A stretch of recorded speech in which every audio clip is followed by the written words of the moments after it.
Welcome back to another episode of the How I Quit Alcohol podcast. For first-time listeners, please be aware that not all of the conversations within this podcast are suitable for children. I'd also like to add a trigger warning that sometimes the conversations can get a little heavy. We may talk about things like sexual abuse, domestic violence, drug use, and alcohol use. And if you feel that that may trigger you, please do not tune in. Also, I'd like to add, if you are a heavy daily drinker, please seek the help of a medical practitioner before quitting alcohol. This podcast comes to you from beautiful Bundjalung country. Please kick back and enjoy, grab yourself your favourite alcohol-free bevy, and if you haven't already, do a gal a favour, please subscribe, rate and review this podcast. Hi and welcome back to How I Quit Alcohol. Today in the Zoom room, I'm joined by gorgeous Kate DeAraugo, winner of Australian Idol in 2005, co-host or host of the awesome podcast, Why Do I Feel This Way? Kate, thank you so much for coming on. How are you today? Good, Danny. Thank you for having me. It's awesome to have you on. I have been absolutely gripped by your podcast. One of my friends, I think, told me about it. They said, you've got to listen to this podcast. And I was like, oh yeah, and of course I knew you from Idol. I was like, yeah, I'll go have a listen to that for sure. I actually had no idea about any of it. So it was all new to me. The whole journey through Idol and eating disorder and alcohol and the meth addiction, rehab, and wow. And I also love how it's broken down into sort of segments, which it's just fascinating stuff. So what got you doing it? Like what made you decide to share your intimate details so publicly? There were lots of reasons in the end. I knew that I had a story that I wanted to share, and then look, lots of people had told me that it was a story that people needed to hear. There's just so many layers to it. My addiction was certainly not a private affair. It was in the media and in the public eye, and my decline, it was very public. And I guess I just wanted to share my version of events, really. But also, I think, in a way, I was in a unique position where I had a platform that people were prepared to listen and interested in my story because I came from, Idol and that Young Divas and I guess the famous place, I guess, if you want to use that word. But yeah, and I just the podcast, when someone suggested it to me, it just felt right. So away we went. Oh, it's just so awesome. It's really, really fascinating stuff. I love it. I hope you write a book because it's so fantastic. My memories aren't good enough to write a book. Yeah. Hey, Idol might be getting a bit of a bad rap. We had Robbie Mills on the podcast recently. Yep. He was gorgeous. He was so beautiful. We're just talking about his struggles also with just the whole anxiety of the whole thing and just this dropping into fame so suddenly. Yeah, it's confronting. Yeah, absolutely. Yeah, I guess. And also, if you're not prepared for it, you don't know what to expect. It's a lot. Yeah. I've got another good friend who's a musician, a really well-known country musician, and she said that her trauma in life really didn't start until she got famous. That all the childhood stuff was all beautiful, all happy. It wasn't until she was so kind of well-known that all the inner critic stuff started to show up. And yeah. You got to be thick-skinned to hang out in that area. Absolutely. Even like looking at Lewis Capaldi and I like what he's going through. It's really sad, isn't it? And you think probably not too dissimilar really. And I mean, different in that how it's manifested for him, but that kind of drop into mega fame. And I think I look at it like that. I think we all have an inner critic and we all have voices that tell us things that aren't true. But I guess when you're and like Lewis Capaldi is a whole other world to where I am, but still, I think especially when you're creative, when you hand your soul over like that, and it's like somebody coming up to you and yelling an opinion or telling you what they think of you and you not having the ability to talk back. And that's the bit I found really difficult, was like I had all these people with opinions of me and ideas of who I was and why I did the way I did things, but I was a mute and I had no say in what they thought. And I found that really difficult to navigate. It's really awful. Like, it's really awful. People can be so, so cruel with their comments. And I just think sometimes I read these things that people post and I just think, wow, don't they know that there's a person, a human being with a heart and feelings that's going to actually read these things? It's pretty awful. Yeah, I always just try and remember the people like that generally I feel are coming from a place of hurt themselves and they just don't know how to manage it or how to channel it or what's going on for them. So they lash out at others. Well, people aren't arseholes for no reason usually. There's generally not. No. That's usually always the reason. Yeah. So we come from the same wood, Kate. I'm from Castlemaine and you're from Bendigo. I am not just 30 minutes up the road. I know, amazing. And you were saying before when your ice addiction was really ramping up, you go down to Castlemaine to I did. school. I actually got banned from Castlemaine. I'm not very proud of that, but I was told by the police not to come back. I got arrested in Castlemaine. So yeah, I did a lot of my last couple of years of really that dark, really running around using sort of in that central Victoria area, and Castlemaine was certainly one of my hangouts. Wowzers. Geez, I could really go on about that, but I Yeah. shan't. Yep, I won't leave that alone. Castlemaine's a lovely place. It's gorgeous. Very trendy. Yeah. Very Yeah. trendy now. Amazing. Okay, so the first time I got pissed was on the Oval in Castlemaine on a bottle of, I can't remember what it was now, Masala. I think I got fingered with some guy called Robert. Yeah. Yeah. Not that dissimilar, my story, but I was at a party I think I would have been year 10 or 11. Well, my parents were pretty strict, so I didn't go to many parties and get drunk. Like, they were pretty protective of me in that space. But the first party I was ever allowed to go to, I got absolutely shit-faced on a bottle of 1.25 litre bottle of Coke and Jim Beam, and I sculled the whole thing, cheated on my boyfriend, and spewed all over my best friend's car, and that was my first drinking experience. Welcome. Welcome. Yeah. Hello. Yeah. And yet we go back for more. Every time. Yeah. Fuckwits. Yeah. Well, Oh, that just made me think, yes, we really are. But for me, like, it was a bit different. Like, alcohol didn't really get a handle. I mean, I didn't drink again for quite some time. I wasn't, for me, alcohol wasn't one of those things that hit me, and that was my solution, and I was off and running. I definitely had my alcoholic drinking experience, but it was much further down in my story. Yeah. Mm-hmm. When you first drank, what did the alcohol do for you? If you could remember that first night, obviously you went at it pretty hard. Well, it did the same thing that all mind and mood altering substances do for me. They remove my inhibitions instantly, you know what I mean? And I'm very insecure. I was insecure from a really young age. I didn't have confidence. I didn't think I was funny. I certainly knew I wasn't cool. And I just remember, that night I drank and all of those insecurities and inhibitions evaporated, and all of a sudden I was making out with this cool guy from the year above me on the lawn, and I like, there's no way I would have been able to do that sober.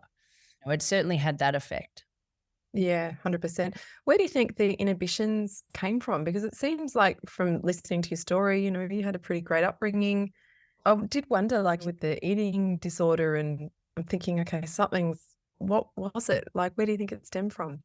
I don't know. And I talk about this in my own podcast. Like, I just remember, or I can't remember a time as a kid, and there's nothing like in my story. I had a little bit of trauma growing up with a cousin and some stuff, but it was nothing outrageous, but there was nothing in my immediate surroundings that made me feel unsafe. But I just always remember feeling uncomfortable about who I was and not feeling right in my own skin. And I guess that brings me back to that thing of like, obviously I didn't understand that at the time, but since, I've done a bit of work and I've been around for a minute, like that really confirms to me that disease model of addiction and alcoholism. Like, I believe that way of thinking was with me way before I even knew what a drink or a drug was.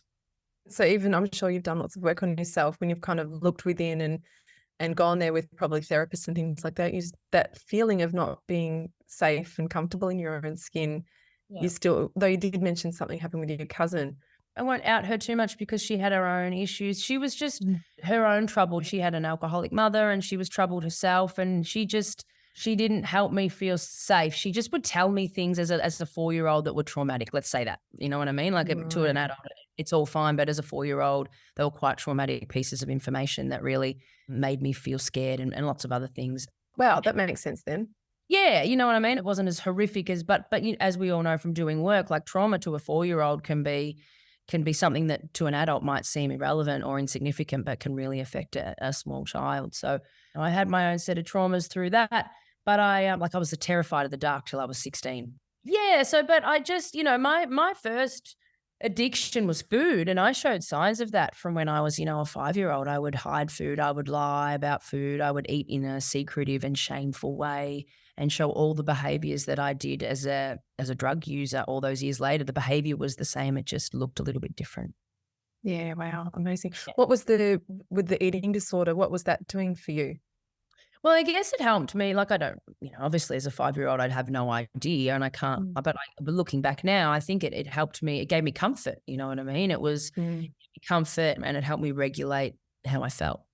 All addiction is an attempt to soothe something or to Yeah. make us feel more comfortable. And yeah, so it makes sense too when there's no other tools available that we just go for something. Yes, that feels good. I'm going to use that. Yeah. And I'll do Yeah. it again and again because that's what gives me relief. Yeah. And look, and time again on this podcast, always, when we talk about someone's first drink, most people say, oh, I was a really shy I was a really shy kid and it just took away my inhibitions, or suddenly I felt like I fitted in finally, or I didn't have to think about the inner critic anymore. It just disappeared. Yeah. Kind of different versions of the same thing. And It is. definitely the case for me. I know that for sure, 100% now in hindsight, looking back. So skipping forward, but when those inhibitions and insecurities show up, because I kind of believe they kind of hang around with us throughout our lives anyway, as kind of a little teacher or reminder. When they show up for you now, how are you soothing them?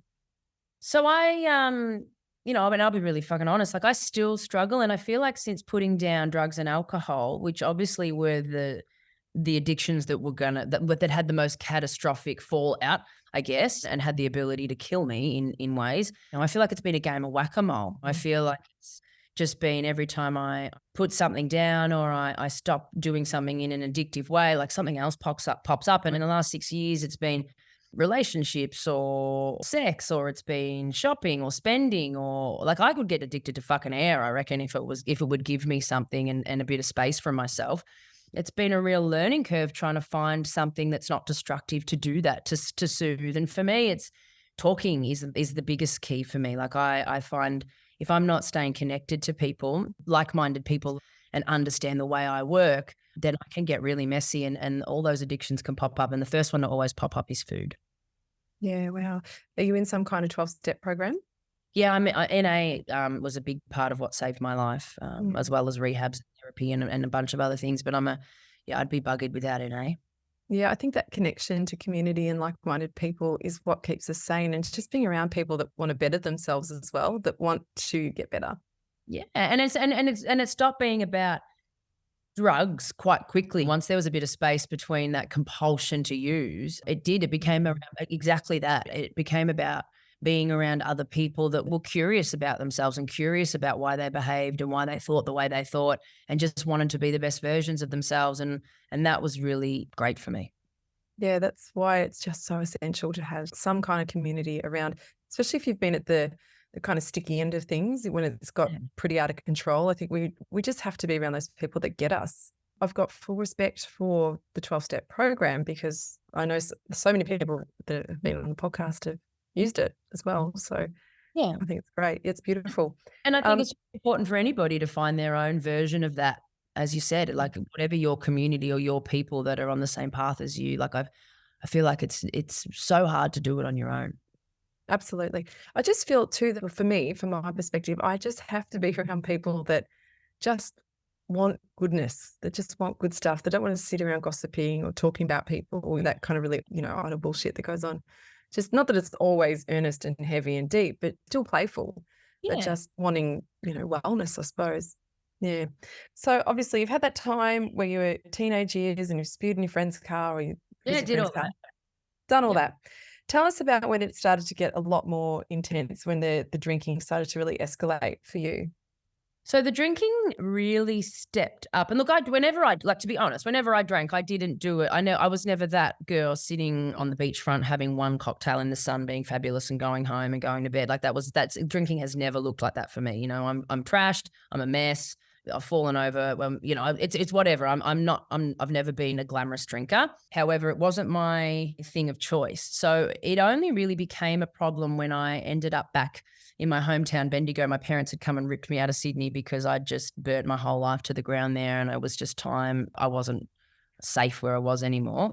And I came back to Bendigo, and the things that I used to escape self weren't available to me anymore. I didn't know where they were. So I come from a really big drinking family. And so I would just drink with them, but every day, and I would drink to pass out most nights. And then when I actually had a gastric sleeve, which was because I got very, very overweight once the drugs were put down, and I put on about I don't know, 40 kilos or something, and I just couldn't get it off my own this time. So I did that, and yeah, suddenly I had nothing else to grab for but alcohol, and it went from never having or appearing to have a problem with alcohol to being at Aldi at open time buying $2 bottles of wine and drinking cheap vodka out of Gatorade bottles. So it happened overnight.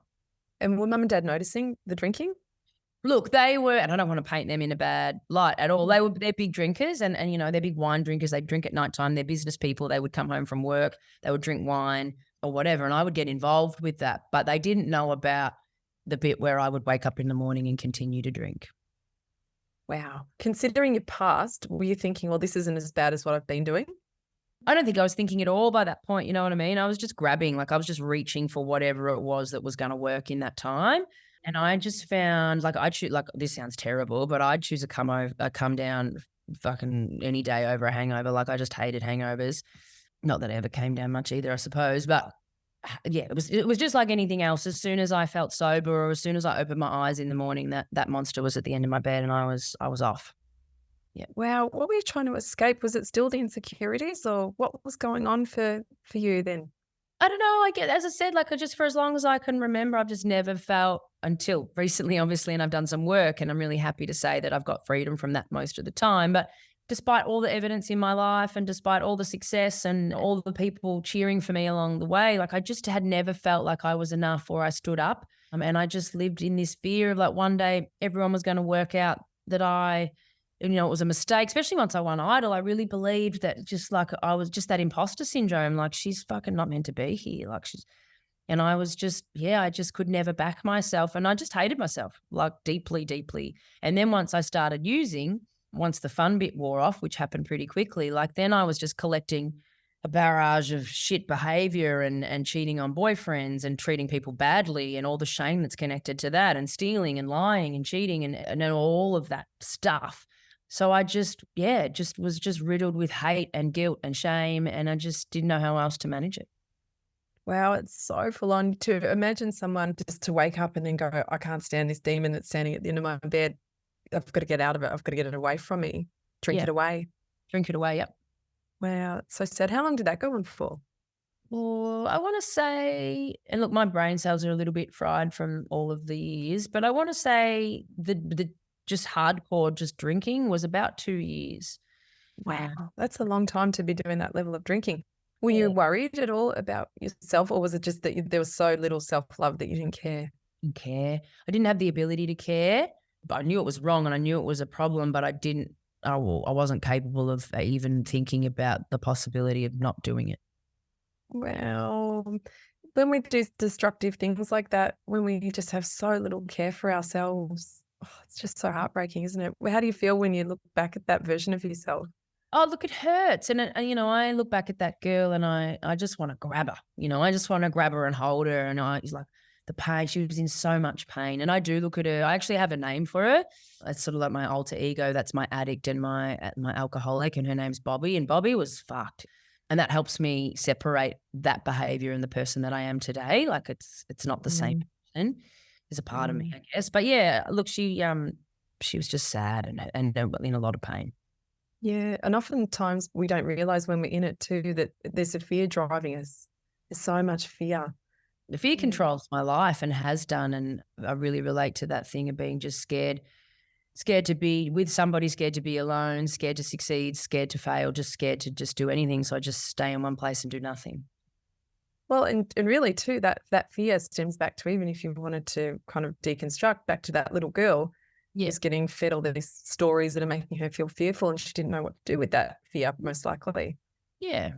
Wow, it's so full on. So towards the end of it, were mum and dad, were family, friends, was anyone cottoning on that? Okay. Oh God, like by the end of it, like, everyone was very aware, and I was, and I'm really not proud of this, and I talk about this on my podcast. I'm not proud, and I'm not condoning or any of the things I'm about to say and these behaviors, but this is my reality, and I want to help take away some of that shame for people that might have done the same things. I was driving drunk. I was just doing really dangerous and horrible behaviors. And so, of course, my family knew. Like, I took a job up in on the Sunshine Coast, one of the many attempts I had at rallying to save my life. And this will be a geographical stop the drinking, but everywhere I go, there I am.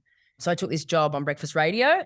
I would just drink. I would finish at 11. I would go straight from work to the bottle shop and drink until I passed out, and then the alarm would go off at 3 a.m. in the morning, and I fell over and cracked my nose, and just before I went up for the job, I broke my leg and all of these things. So everybody knew, like, I was just sloppy and I was messy, and yeah, my family, bless them, I put them through so much. Yeah.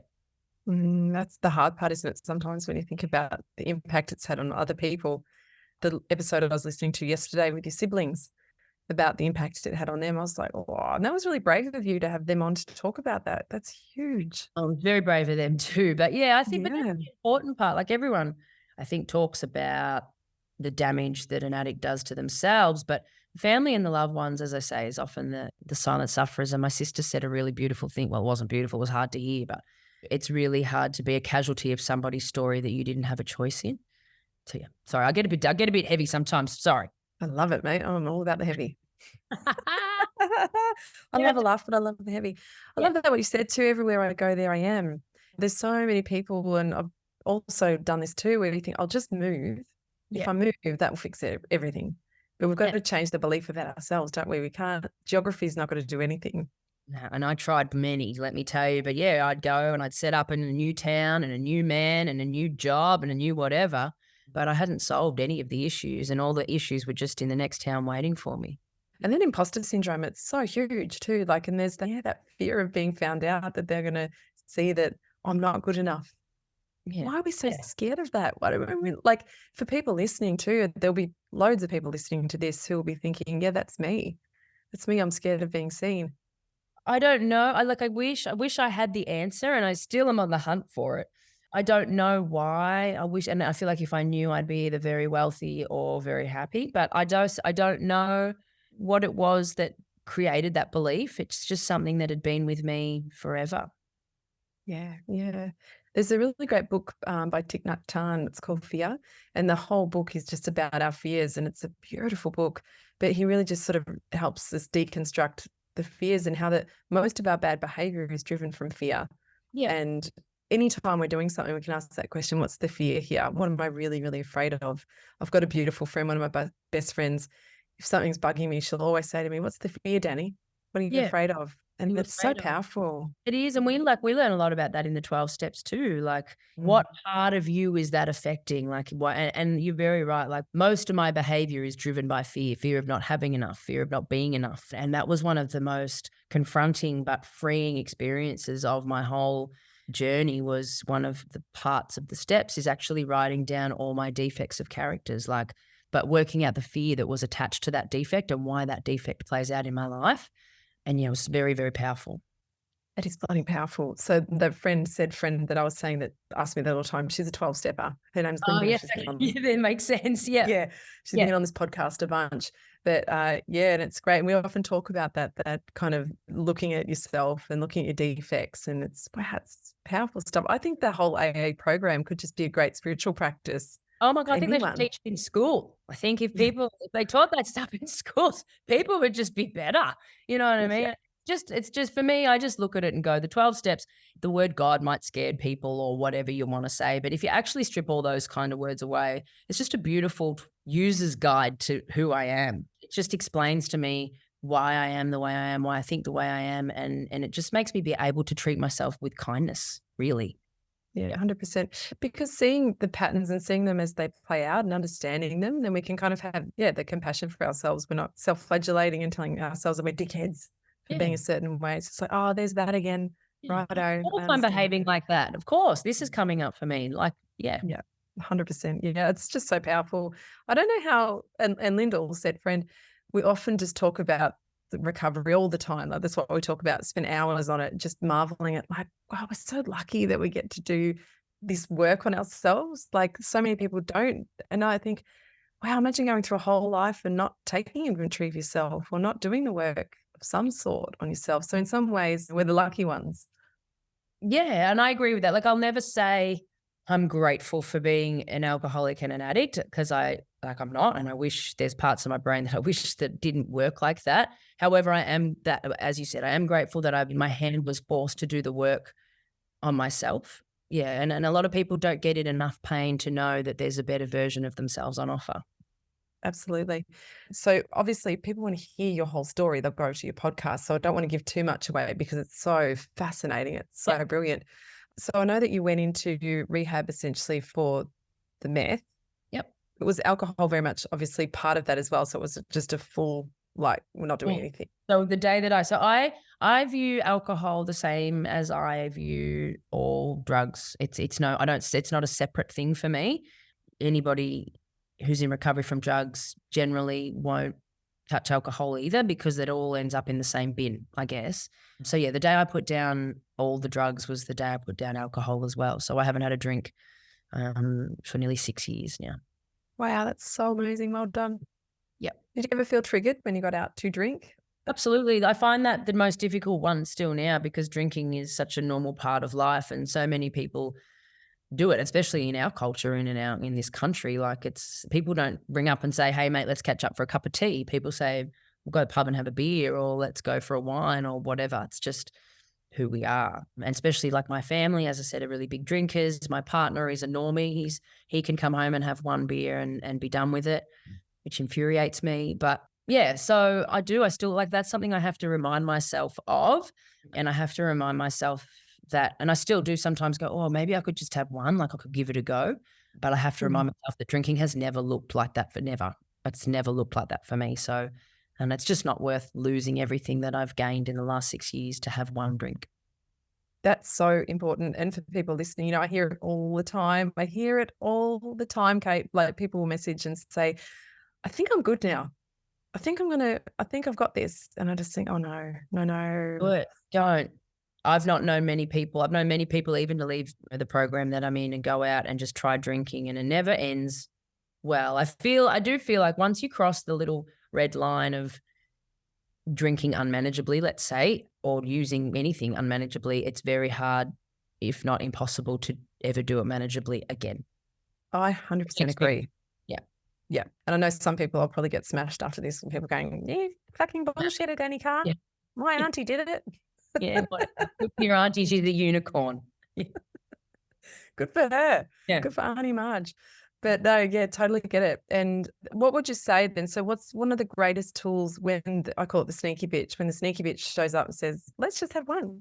Well, I generally tell her to fuck right off. Like I have to, she can fuck off but honesty is the key for me. Like the people around me know my situation and I have to be honest with myself. And if I get any inkling or that little chatter turns up in my head, I'm out. Like, I don't care where I am. I don't care if I'm at my best friend's wedding, at my granddad's funeral. I don't care where the fuck I am. Like if that comes up for me and it's triggering me, I got to get out of there.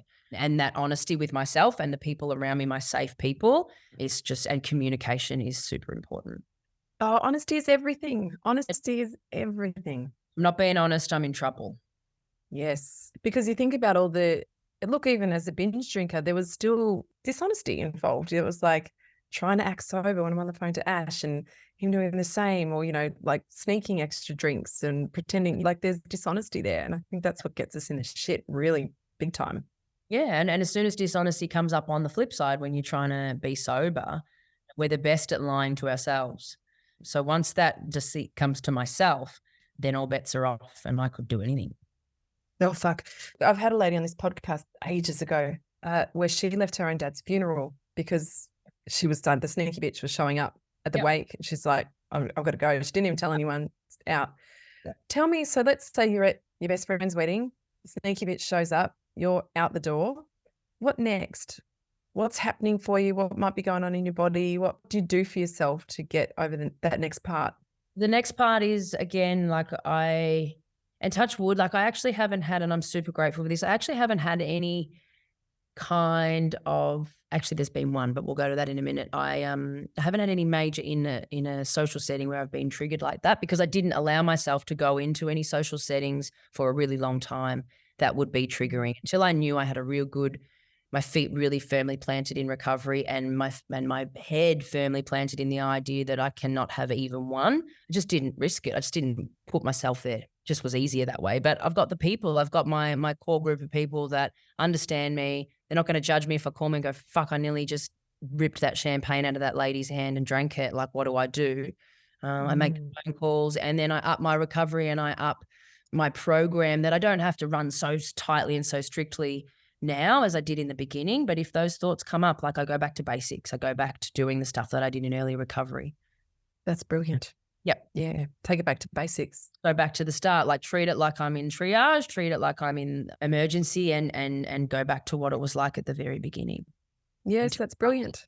How long was it for you? I know it's different for everybody, but how long did you not socialize for? So I socialized. I didn't lock myself in a room, but I socialized with safe people. And I reckon it was about 18 months to 2 years. And that might sound like horrific to some people, but it was a matter of life and death for me. So I wasn't willing to risk it. That was probably one of the things I think that saved my life in this recovery, because I've tried recovery before, was I just didn't rush. Like, there's plenty of fucking time to go back out and do all of those things that I thought were important. That stuff will always be there, but I didn't know if I would have the strength to stop again. So I treated my recovery those early days like it was just the most precious thing. Yeah, wow, unbelievable. Tell me about your safe people. So, and this is important as well, again, for people listening, it is so important to have your little core group of people that you feel super safe with. And what did that look like for you? So would you go out for dinner, say, or just hanging out at home with these people? How did that look? So, like, I've got my people in NA, so I would quite often go to a meeting or call the people that are, in the community from there, and just talk it out on the phone. But my family are, and it's a fine line too, because I don't like to put any responsibility of my recovery on my family. Like, that's 100% my responsibility. But like, if I call them and say, I'm running rough, they'd drop everything and be at my house in 10 minutes. You know what I mean? That's because they treasure it as much as I do. No, and look, I understand that not everybody has the family that I have, and I don't take that for granted. But whatever your version of family is, the people in your life that are your family, just let them know, and just be totally transparent with them. I feel all teary just what you said, that they treasure your recovery as much as you do. I think that's so beautiful. And I have people like my manager, and there's a few people in my life that treat my recovery because they were there. They saw it and they saw how fucked it got, that they treat it with the same respect that I do. Yeah, it's so important. My real wish for people is, even if you haven't got to rock bottom, but your sobriety is important to you, like those people around you that really support you and love you, and it is important for them too, because it's important for you. Yeah. It's so beautiful. I love that whole concept, and I think it's something to celebrate. So those people that are in your corner, gosh, just even letting them know how grateful you are for them. Not telling you this, Kate, for people listening, but I think it's so good for the people that have got your back. Yeah, and I also think, like, for the people that they've stopped drinking because it's, as you said, important to them. Like, their life might not have been as catastrophic as mine was, whatever. But sometimes if you just let those people, like, tell those people how important recovery is to you, and explain like what sobriety means to you, because often people don't get it. They go, oh, you haven't had a drink for a month, you'll be right. Like, and it's not through lack of wanting to support you. A lot of the time it's just through lack of understanding. Oh, that's so important. Explaining to people why it's important. And I think, we've got to give people, I mean, they're not mind readers either. So it's, if we can just be really, and there's that honesty word again, just saying and being honest with people. Yeah, it's because it doesn't make me feel good, or because I don't like myself when I'm doing it. I'm not proud of the person I am when I drink, and I need your support to help me be the person that I want to be. And if you said that to somebody that loves you, they'll go, fuck you, all right, no drinks for you. Yeah, that honesty. And then again, like, if we're coming up against honesty and we're feeling a bit frightened of it too, then again, great chance to ask, okay, what's the fear? Yeah, what am I afraid of about not being honest? And normally for me, that's just people not loving me. Like, if I tell the truth here, maybe it's that abandonment stuff. Like, we won't go deep into it, but it's that abandonment. Like, if I show people who I really am, they might not love me. But you know what? The more I've showed people who I really am in recovery, generally they love me more. It's a tricky one. Absolutely.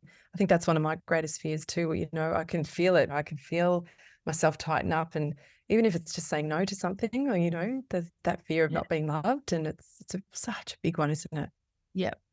So fear and honesty, I think these are these two beautiful kind of themes in this chat that we're having today too, is, looking at the fear and being fearlessly honest if we can. And if we can't, what's the fear behind that?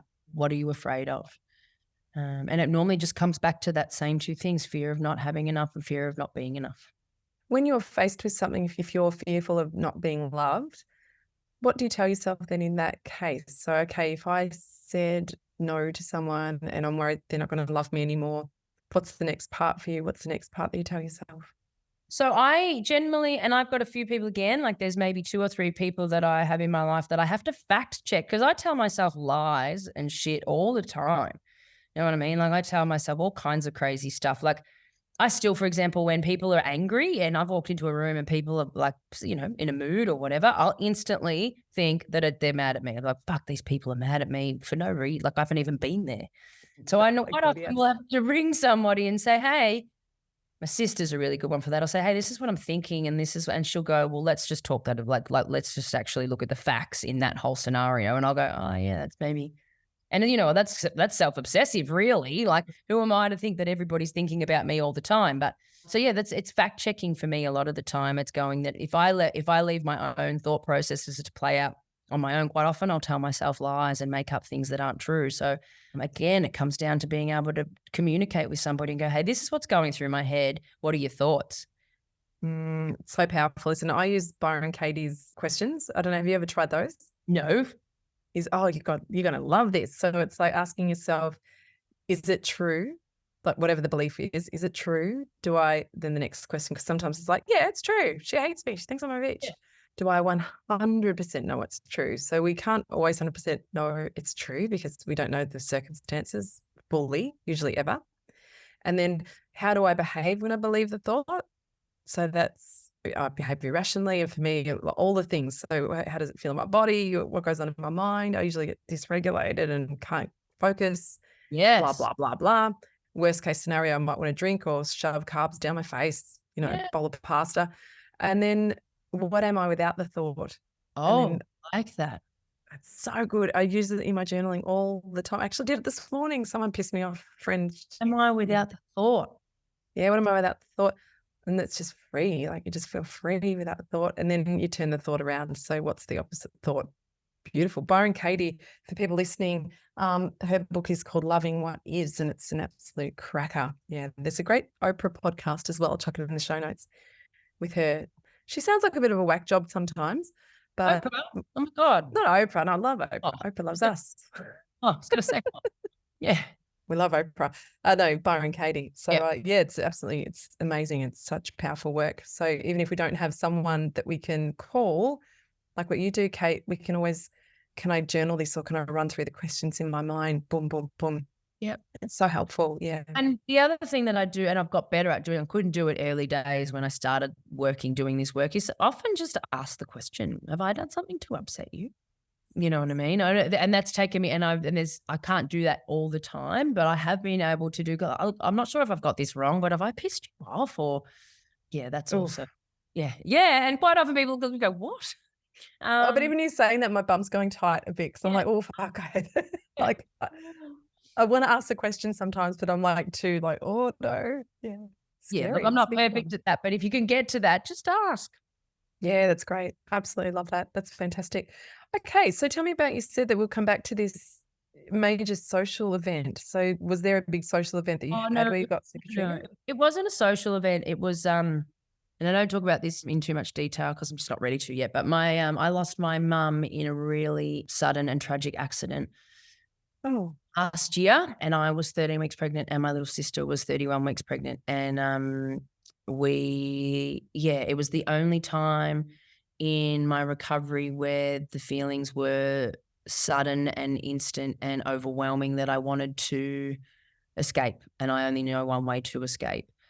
And that's life. And the reason I share that is because life is life and it can be a real dick sometimes, life on life's terms. And I went into damage control. Obviously, I had all those other things that I need to take care of, like the part of losing my mum. But I also had to put, and this sounds really terrible, but to protect myself, which at the end of the day, unless I'm protecting myself, then I'm no good to anybody else anyway. I had to get really selfish and go into damage control and only think about me initially. And I had to put all of these things in place. and I had to do all of the hard phone calls, and I had just like a checklist of things that I needed to do to go, wow, I don't actually know if I can control this one on my own. And so I need to do everything in my power to protect my sobriety in this moment. And again, that's an extreme, I'm an extreme case, I guess, because of where my using and drinking took me. But just, I think always be prepared for that thing that you're not prepared for, if that makes sense. Yeah, absolutely. And we talk about grief quite a bit on this podcast because it's one thing that can just send people back to where they started, because it's so big sometimes, and especially if it's a shock. Well, even if it's not a shock, grief is so all-consuming. There's no rules to grief either. Yeah, absolutely. I'm really sorry about your mum. Is it okay just to ask, though, how you did deal? So you've got yourself safety and you kind of boundaries, it sounds like, but when those big emotions would show up, how did you sit with them? How were you with them? It was hard. It was the hardest thing I've obviously had to sit through in recovery, and it wasn't pretty at times, and I didn't do it right all the time, and I wasn't a very nice person sometimes, and it was really, really difficult to watch other people manage grief in the way that I wanted to manage grief. Like, it was really hard to watch other people use alcohol and other things to soothe when I couldn't. Wow. Yeah, it was a challenging time, but again, like, I really just urge, I guess it's like a fire plan. You know what I mean? Like, you have there's a plan if there's a fire in the building, and there's just a bunch of steps that you have to go through, and that's how I looked at that for me, and I've always got that plan. The one at the bottom of the list is, if I don't feel safe for me, and again, this is extreme, I go to rehab before I pick up. You know, that's where I put myself somewhere where I'm safe before I even have a chance. If I feel that kind of unsafe, I just put myself somewhere where I'm totally off. My hands are off the wheel and I'm not in control. Yeah. Having a plan is so important, and a fire plan, absolutely. If things go to shit, what's going to happen? What am I going to do? Yeah. Do you think having the baby as well, being pregnant? Yep, 100%. And I'm a believer in the universe, and I do believe sometimes things happen for a reason. And I think I had that little baby because, you know, I can't be 100% sure that if I didn't have him, I wouldn't be in a different position today. But he's also one now, and I've still had to sit with grief, and I'm still sober. So there's, you know, it can be done. Yeah, and that grief, it takes a long time to process, especially when it's someone you love so much that's a parent. It takes a long time, and it's always showing up. Always. And look, I'll be really honest, like, I haven't done the grieving process properly yet. And this, I feel like this is terrible in a way, but I've almost parked it. And it's that old metaphor of, you know, shaking up a bottle of Coke and just opening the lid slowly and letting bits out slowly. And I only do what I can manage, and then I put it away again. But it's and that's okay too. You know what I mean? It's okay to do it and just be honest and go, I don't know how to fully manage all of those feelings at this point, and do it in your own time. Yeah, the thing I find about grief, and when you lose somebody really close to you, and it happens in every situation, you know, there's lots of people around in the beginning, but after a week or two, everybody else's life goes back to the way that it was, but yours never does. It just, looks different. Yeah, grief's a tricky one. And it's very personal. It's very personalized. Yeah. Oh, yeah. Well done. And well done for staying sober, because I know how big those feelings can get. And the biggest craving I had was when probably a few months after Dad had gone, I just had this overwhelming urge to go to the bottle shop. I was just sick of feeling it. Yeah. You know, I was sick of it, but didn't, crawled into bed and just cried it out. And it was bad the next day. Could you imagine grieving, like going through what you're going through and then piling a hangover or coming down on top of that? It'd be horrific. Oh no, and that would have added so much more shame and guilt and hatred towards myself if I'd have managed it that way. So it was hard, but I'm grateful, obviously, that I was the way it was. Yeah, clean grieving, I think, is the way. That's a good way of doing it. Oh, yeah, that's right. Amazing. Do you feel like if you hadn't have done Idol, you would have ended up where you were? Yeah, I get asked that question a lot. Damn it. I thought I was. No, that's okay. It's a really good one. Like, at the end of the day, a lot of people go, if she didn't do Idol, she probably wouldn't have gone there. Not true. I believe that my life would have ended up where it ended up, regardless of Idol or any other thing. The only thing that I will say that I think the Idol experience gave me was it just fast-tracked my habit, I guess, and the quantity that I would drink, use, whatever, because I could sustain it and I could support it. As I've said before, like at the end of the day, when the money ran out, and it just left me with the dilemma of having to support a much bigger habit, which is a whole other story. But yeah, that's all. I think my life was on that path regardless. Yeah. Are you still performing? Yeah, yep. So I had a couple of false starts. When I got clean, I thought I hated music and I never wanted to do it again. And it was the devil, which was just a lot of anger and resentment that I'd collected over the years towards it. And then when I started just doing a little bit just for myself and with no expectations attached or anything like that, just for the fun of it, I realized that I actually really fucking love it. And more importantly, and it's taken me a lot of years to say this, like I'm actually pretty good at it. So yeah, I've just been slowly doing it. And then I had a couple of false starts with COVID, and then I got started, and then I got pregnant, and then I've had a little baby. So the last 12 months has been trying to work out how to be a mum. And yeah, but I've been doing little gigs here and there. I've got some cool gigs at the end of this year, and some cool stuff coming up next year, but just easing my way back into it, because at the end of the day, like a lot of my demons live there. You know what I mean? A lot of my stuff is wrapped up in the music industry. So I just have to approach with caution. Absolutely, 100%. And it's nice to just do some small little shows, little intimate things where you feel really in control. I had Dan Sultan on the podcast just recently, and he was saying that he makes sure, if he's playing somewhere, he's like, that's my venue for the night. I don't care what the punters are doing, that all my crew, everyone, there's no alcohol backstage. And it's just and he's like, it's not that I'm being judgmental, it just helps him feel safe. Yep. And he feels in control then, and everyone loves it, that they're not getting hungover and they're getting to the next show not so tired and all the rest of it. And I know with my hubby Ash, he just decided, like, he was straight into a festival with Scotty, like the first day we decided to go sober, and it was huge. And then 2 weeks after that with Jimmy Barnes, this whole crew, and everyone's drinking, and Jimmy wasn't, but yeah, it was just all around him, and he's just like, nah, just decide, nah, it's just not an option. And he's been able to manage it. Yeah, just getting in there sometimes. But yeah, keeping it manageable is a really good idea. And I love the idea of just doing some small shows just to kind of put your feet in the water and get comfortable there again. Yeah, and just like there's been the odd gig that I haven't taken because it's